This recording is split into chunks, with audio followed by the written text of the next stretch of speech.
Hey guys.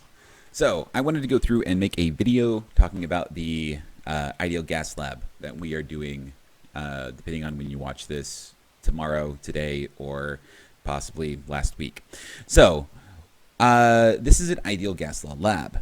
So let's talk about, we need to remember the ideal gas law. PV equals nRT. Pressure, volume, number of moles, R, the ideal gas constant, and T, temperature.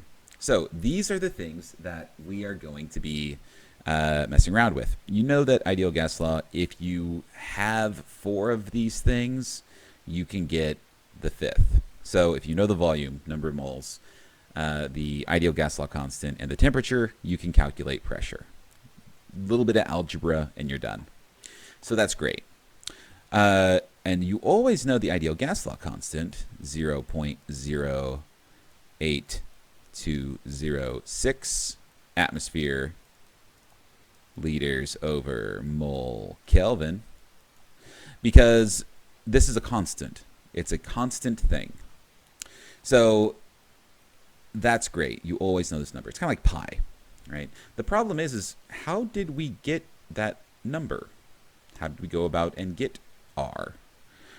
Well, we can find R the same way we find pressure if we know the other four. We just need to know everything but R, and we can go through and calculate this thing. Okay, so we need to figure out pressure, volume, number of moles, and temperature. Then a little bit of algebra later, we can calculate R. So that's the plan. So how are we going to go through and do this? Pressure and temperature is going to be pretty easy. We're going to take advantage of the fact that we can look up the pressure of our town and use that as the pressure. We just have to make sure that in our experiment we have an open container, that we don't seal anything off, because that's going to make any pressure difference happen. As long as it's open, we're good. And temperature, we can just look at a thermometer and see what the temperature of the room is. Pretty easy. Really, we have to worry about is volume and number of moles. These are the tricky bits. Volume, we can figure out with something called a eudiometer. So, my cat is in the way. Come on, cat. I love you, but no. So, the eudiometer is here. It looks like an upside down test tube. You've probably seen them on the desks. I already have them set up.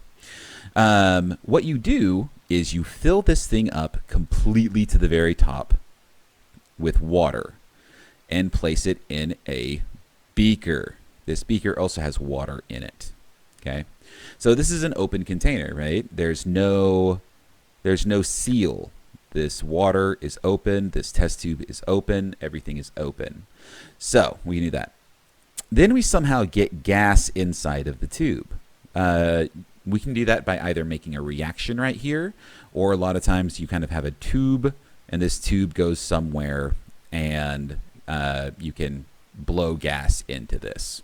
So that's one way we can go about and put gas inside of this. Once the gas comes up, it's going to bubble up to the top and collect into a big bubble, displacing the water from the tube. And since this eudiometer has little graduation markings on it, we're able to see, oh, it has 5 mils of gas. So that 5 milliliters is your volume. So this is how a eudiometer works. Okay. Now all we have to do is figure out the number of moles. Now, the number of moles is going to be a little different. We need to think about what gas we're using. How are we going to get the gas into the eudiometer? So let me tell you a little bit about what it is that you're going to be doing with your hands. Okay. So in the beginning, you have your eudiometer. You're going to flip it upside down because you got to fill this thing with water. Before you fill it with water, you are going to fill it up with about 10 mils of 3 molar hydrochloric acid. Okay, this is going to be the first reactant in our thing. Let me move this over a bit. Hydrochloric acid. Okay, Then you're going to fill this all the way up to the very top with the rest of it. It's just going to be water. You need to do this slowly. You need to do this gently because you do not want these guys to mix up. You want to keep the hydrochloric acid down here and the water up top. It's not going to be that hard to do. So go through, do that. Okay. Then you're going to take a little piece of magnesium. Magnesium is going to be the other thing. Okay. We don't want these to react right away. So what we're going to do is tie a string around this thing, stick a magnesium, put it into the water with a string around it, have the string hanging off the side. Okay. You can't just sit there and hold it. So what you're going to do is take a stopper and stop the top of this. Now this stopper does have a hole in the middle. We need a hole because we need to have this be an open container, right? But once we have this stopper in with a string holding it, this magnesium is just going to kind of hang out in the water. It's not going to float all the way down and react in the hydrochloric acid just yet. So this is going to be kind of our initial setup. Okay. You're going to get a beaker of water and then flip this entire thing around. So there's my stopper, string, there's my eudiometer, and then you're going to have the magnesium thing here and the hydrochloric acid. Now the hydrochloric acid is going to kind of start falling down. Hydrochloric acid is more dense than water, so it's going to start kind of falling down. It has a cool little shimmery effect. So it's going to go down, and once it starts hitting this magnesium, you're going to get a reaction. If you remember acid-base chemistry from pre-AP, you know what's going to happen when you mix an acid and a metal. What happens is you get a salt, magnesium chloride, and a gas, hydrogen gas in particular. Let's balance this equation real quick. So there we go. Here is the equation for the reaction that's going to take place. Hydrogen gas is what's going to be produced. This is going to bubble up and make a bubble in the top. It is going to displace some water, and you'll even see like water jets coming out the bottom of the hole in the stopper. So that's going to go through. Okay. So now let's think about this. P, V, N, R, T. So temperature, we got temperature of the room. Pressure, hey, this is an open container, so that whatever the air pressure is here, we got. Volume, check out the eudiometer, take a reading right here. If this is 10 mils, we can convert that to liters. Bam, got that. What about those number of moles though? How are we going to figure that out? Well, we have a reaction, and we put a bunch of hydrochloric acid in here. And just a little bit of magnesium. Magnesium is going to be that limiting reactant. And so we know if we just figure out the number of moles of magnesium, we can use stoichiometry and figure out the number of moles of hydrogen gas. Pretty easy. We can just take, before we put it in, weigh this thing. So we can just weigh this strip of magnesium. We get grams. We can go from grams of magnesium to moles of magnesium. Now we have moles of magnesium. We can go to moles of hydrogen gas with stoichiometry. At that point, congratulations, we now have moles of H2. Moles. All right, so my cat hit the shutdown button on my computer. So I lost everything up until the point where I said moles of this gas. So that's basically it. We have P, we have V, we have N, we have T, calculate R. That's going to be the lab, essentially. What is it that I want you to actually write? What is the deliverables I want? So this is going to be a lab report, but this is what I call a finding lab report. So this is like finding R. We don't really have a hypothesis here. We're not changing anything. We're not poking a system and seeing what happens. What we're doing is just refining our knowledge down and getting a number. We're finding a number. Okay? So there's no hypothesis on this. Okay. You're going to need a title. A good one is like, finding the gas law constant. That's a good title. You're going to need materials. You're going to need methods. Those at this point are going to be pretty good. Remember step-by-step methods. Some people are writing paragraphs. You want to make this like a cookbook or directions, not a story. Technical writing, not persuasive writing. All right, and the last one is going to be results. For results, what do I want?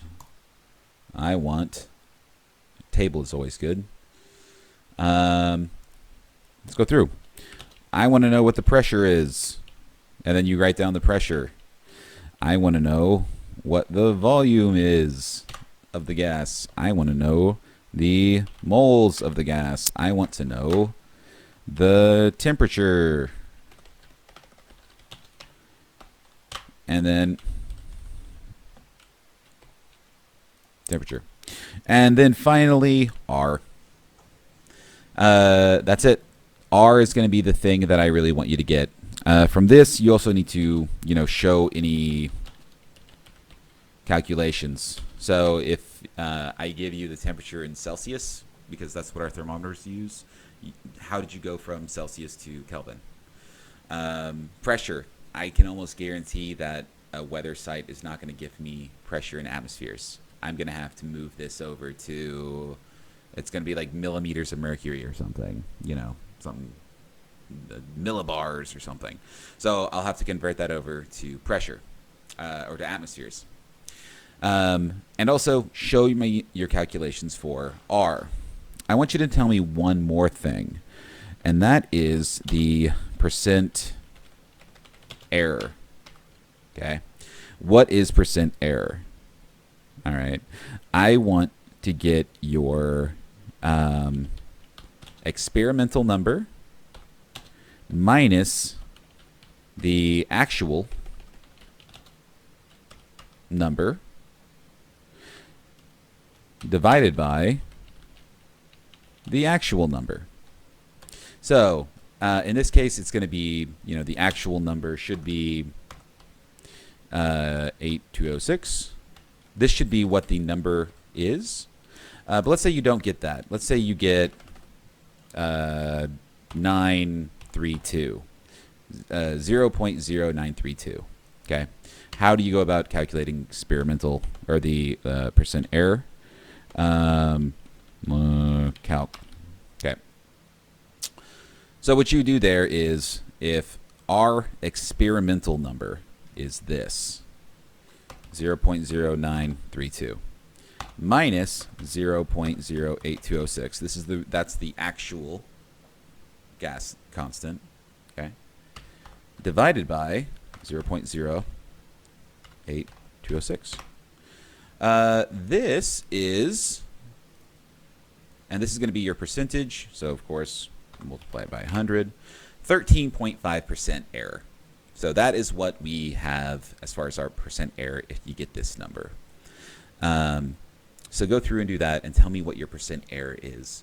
I have seen like 0.01% error on these guys. They are, this is a lab that you can get really, really close if you are careful, if you are accurate, if you use correct sig figs, if you're doing everything right, you can get real close to the actual ideal gas constant. So that's it. Oh wait, one more. Of course, you then need conclusions. Talk about that percent error, and then future work. Future work. How could you do this better?